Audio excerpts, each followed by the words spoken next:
Okay, Sean, final score 24-13. Yeah, it was sloppy at times. Some good plays, some bad plays, some mixed bags. What was your overall view of the spring game? You know, Andy, I've been around a lot of these, and once they stop doing the ones-on-ones, which 03 was the last year they've done that, you can't really come away like this is the team. You know, these are hot takes. I mean, I think you just look for pieces. And, you know, we saw Adrian Martinez, 23 plays. With a green jersey on, it's hard to analyze what he can do, but you see flashes like Noah Vedral, I thought looked good. Luke McCaffrey, really like Garrett Nelson. I thought a couple moments he flashed out there for the future. Darian Daniels is going to give this football team something. Those are the kinds of pieces that you have to look at. Alex Davis, you know, capped off a good spring with a play or two.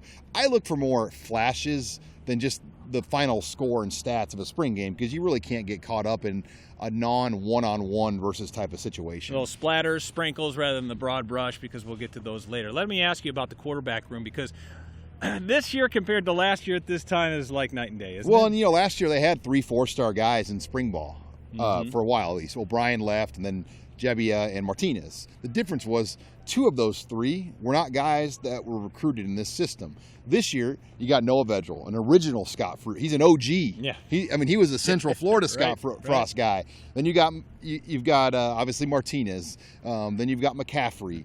You got Bunch, who they've developed into a great guy in this system, and Masker. So I feel like they have 5 quarterbacks that know the system, that are invested in the system, that they're not going to skip town if they're not the starter, because that was more last year. I felt like all 3 of those guys, whoever wasn't going to get the job was out, and that's what happened, you know, between O'Brien and Jebbia. Well, and the running back room is going to look considerably different. Yes, Brody Belt had a nice afternoon. Jalen Bradley had some flashes, Wyatt Mazur as well.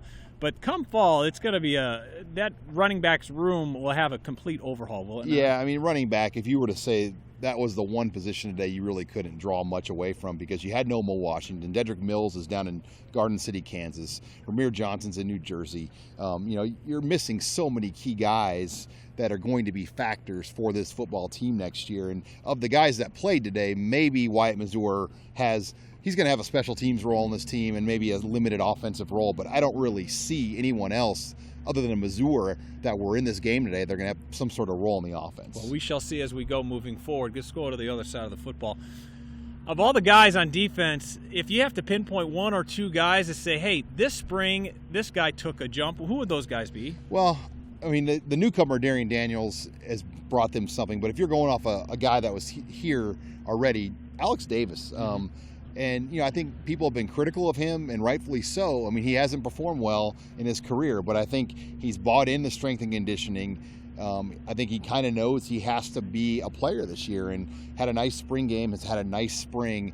And then him and JoJo Doman both. I mean, I think both those guys need to give them something. Breon Dixon, that outside linebacker position as a whole needs to find somebody else to go with Tyron Ferguson, and hopefully those guys I mentioned could give them something. And you said that stat. What was that stat with Alex Davis? Yeah, Alex Davis played 256 snaps last year and only had 2 tackles, 1 quarterback hurry, 1 quarterback hit. That's amazing. Amazing. Now moving forward, as we go into the summer conditioning portion, what do you look for this team getting better as they move into 2019, and where do you think the biggest strides we'll see when we open it up against South Alabama? Yeah, I mean, it's about kind of continuing the course, and what's different about this summer is Adrian Martinez can take the reins of the summer, where last year he couldn't do that. Jebbia still thought like he obviously had a chance last summer at this time, so you went into the summer last year with Jebbia and Martinez both kind of competing to be the guy, where now everybody knows who the guy is. I think this defense is deeper. They've got to get a few more things figured out. The offensive line's got a couple questions. The graduate transfer market's going to get interesting, and transfer market in general. I think there were 70 spring games, Andy, on Saturday.